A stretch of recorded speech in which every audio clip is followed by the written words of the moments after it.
So this week was the American love holiday, i.e. Valentine's Day.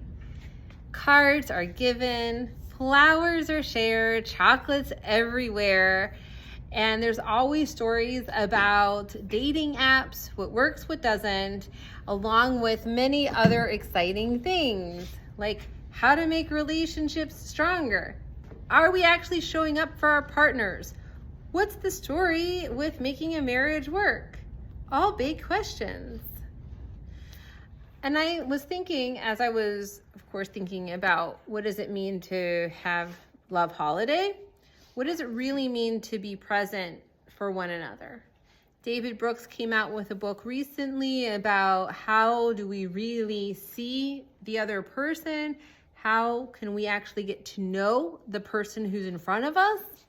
And one of the questions that I was also thinking about is, how do we even show up for some of those relationships? When we look at the portion for this week, we see kind of an example or a wonder just in thinking about God. How does God show up? Well, in the Parsha, we're told, tell the Israelite people to bring me gifts, hence the portion of Truma, we're bringing these wonderful gifts, and let them make me a mishkan, or a sanctuary, that I may dwell among them. So God's presence in some form or fashion is going to be sitting down among us. Of course, there's a midrash that goes like this, where Moses asks in this crazy way, God, you're so big, you're so powerful, how are you going to sit down inside of us? And God answers that he's going to actually engage in mitzamtem. He is going to contract him or herself so that God can actually dwell.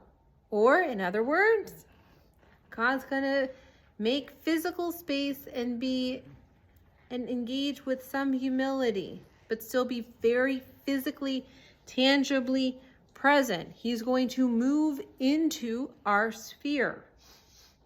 He'll be there, or she'll be there. The other example, or other thought I had, and this is where the Kabbalists come in, is Isaac Luria. Just remind you what time period, 1534 to 72, was asking a similar question. Where's God? And how do we relate to God? But instead of having the answer and looking at it from the biblical perspective of God's going to reside in us, among us, next to us, he decided that if God's existence is everywhere, how is it that the world even exists? And he came up with this wonderful solution. The world is in existence because God contracts but backwards out of it, giving space for the world to exist. He called it tzimtzum, so that we are in a way playing off mitzamtzem. Instead of contracting down in, we're contracting out so that the world exists in front. So God moves out in a way.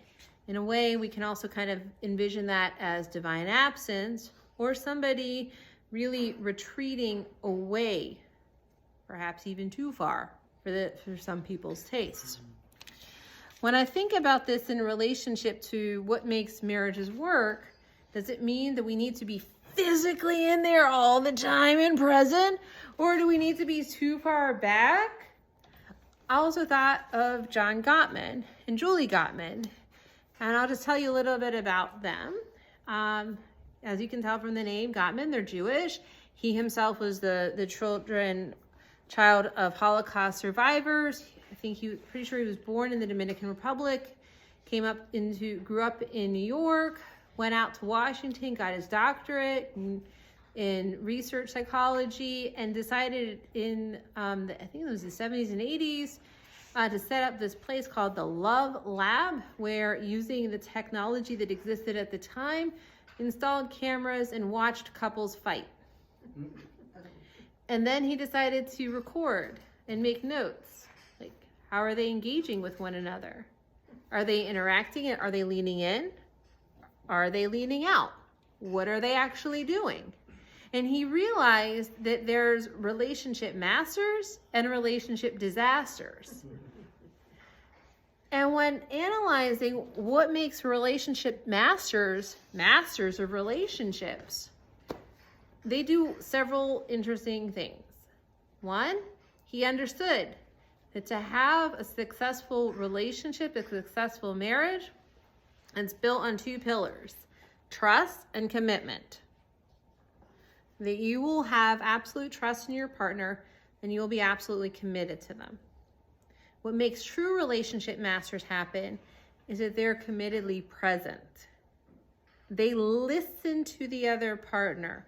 They show up in a loving, non-judgmental way.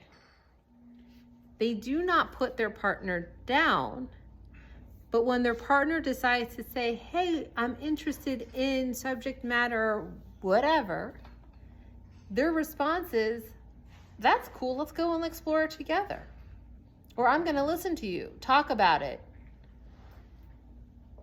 What the disasters do, he noticed they don't do that. Their partner comes in and excited about whatever it is, and their response is, okay, that's cool. And they may even turn their back, or they might disengage. And if you really think about it, that hurts you anyway. If you have a friend whom you call and they don't act interested in you, after a certain amount of time, you're going to stop calling that person. Same goes for romantic relationships. If you're trying to have bids for affection, as in Gottman's language, and you're bidding and the person's not engaging, it's not going to be successful. Again, what's fascinating, I think, is the concept of how present are we? When we think about what does it mean to be in relationship, in that space, some of the relationship masters, not necessarily about always being physically in each other's space all the time. Again, it's about trust, responding to those bids for affection, giving each other space to have also outside support systems, outside friends, and yet still coming back together. What's fascinating, though, is what sparked John's research to begin with. Dr. Gottman will say, and he said it repeatedly in his TED Talks, that he decided to go down this path because, well, he had a sticky divorce. And he was perhaps a relationship disaster. But it made him wonder, what makes successful successful? And the funny thing is that it was only when he partnered with Julie, his wife, who was a clinical psychologist dealing with truly mentally ill individuals, that they were able to come up with ways to apply all of the research that John Gottman had done and turn it into something applicable for people to be able to use and engage. Today they are successful. They have created the Gottman Institute. There's all sorts of teachings that you can go to online. And I took my class on couples therapy last semester, and it's one of the methods that are taught in couples therapy.